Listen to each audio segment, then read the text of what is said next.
আসসালামু আলাইকুম। এই ভিডিওটা আপনাদের জন্য যারা নামাজ সঠিক আদায় করতে পারেন না সঠিকভাবে, আপনারা ভিডিওটা জেনে নেবেন আর ভিডিওটা শেয়ার করে সাবস্ক্রাইব করে পাশে থাকবেন। আসসালামু আলাইকুম। ভাইজান, আমরা যখন নামাজ শুরু করি, তো নামাজ শুরু করার ধরুন আমরা হাত ওঠাই, কেউ উঠে পারে না, হাত ওঠাই,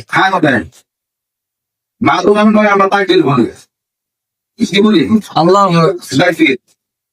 নামাজ শুরু করার আগে প্রথম যে তাকবীর বলে এই তাকবীরকে বলা হয় তাকবীরে তাহরিম।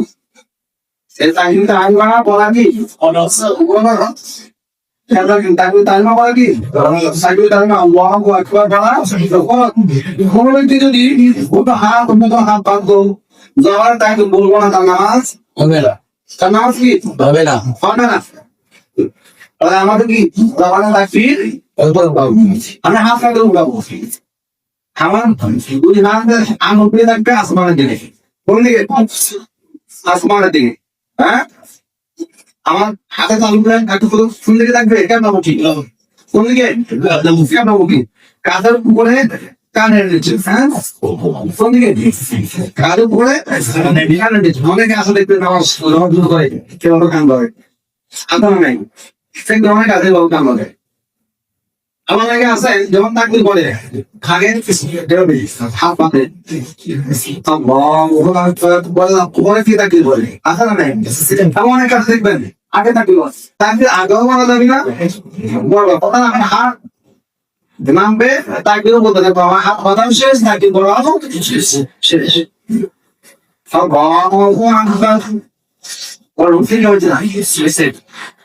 আমি বানানো যায় না, তারপরে এইভাবে আমি তাকে বড় শেষ, আমার হাত বাঁধাও আমি হাত পাতবো সে কনিষ্ঠ আঙ্গুল এবং দ্বিতীয় আঙ্গুল দ্বারা আমাকে উপর রাখতে হবে। দেখা সেভাবে কি ধরবো আমি তিনটা আঙ্গুল আমি উপর রাখবো, এভাবে হাওয়ানির ভাবে হাত ছেড়ে দেবো তো উঠায়। হ্যাঁ, এবং কি বলবো কি করতে হবে? তারপরে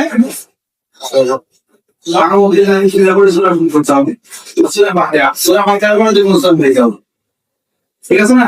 এরপর আমি ঢোকা যাবো রুকুতে, তাই না? এখন রুকুতে যাবো, রুকুতে কিভাবে যাবো? রুকুতে যখন কি বলতে হয়? কি বলতে হয়? আমরা রুকুতে যাবো, তাই না? আমার মানে যাওয়া শেষ বড়াও শেষ। আমার দাওয়া শেষ বড়াও শেষ। রুকু থেকে কি বলবো না?